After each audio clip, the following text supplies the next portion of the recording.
Star మా ఛానల్లో ఈ రోజు నుండి ప్రసారం అవుతున్న సరికొత్త సీరియల్ గోదావరి. ఈ సీరియల్ సాయంత్రం 6:30 స్లాట్లో ప్రసారం అవుతుంది. ఈ సీరియల్ స్టార్ విజయ్ ఛానల్లో ప్రసారం అయిన మహానది సీరియల్కి రీమేక్ వర్షన్. ఈ సీరియల్ ఒక మంచి థీమ్తో వస్తుంది. ఈ సీరియల్లో ఎవరెవరు నటిస్తున్నారు అనేది ఈ వీడియోలో తెలుసుకుందాం. అనుమిత దత్త సీరియల్లో హీరోయిన్గా నటిస్తుంది. జానుగా మన ముందుకు రానుంది. మౌనిక సెకండ్ లీడ్గా నటిస్తుంది.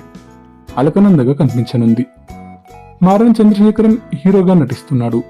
తను సూర్యగా కనిపించనున్నాడు. తనకి తెలుగులో ఇది మొదటి సీరియల్. మధురిమ గౌతమిగా నటిస్తుంది. రాజా రవీంద్ర తండ్రి పాత్రలో నటిస్తున్నారు. సంధ్య వరలక్ష్మి హీరోయిన్ కి తల్లి పాత్రలో నటిస్తున్నారు. మురళిగా అలకనందకి జోడీగా సెకండ్ మేల్ లీడ్ గా నటిస్తున్నాడు పూర్ణ సాయి కుమార్. శిరీష సౌగంధ్ విలన్ క్యారెక్టర్లో నటిస్తున్నారు. ఇంకా రోషన్ మరియు కొందరు సపోర్టింగ్ యాక్టర్స్ సపోర్టింగ్ రోల్స్లో నటిస్తున్నారు. ఈ సీరియల్ సాయంత్రం 6:30 స్లాట్లో మంచి ప్రేక్షకాదరణ దక్కించుకోవాలని కోరుకుందాం.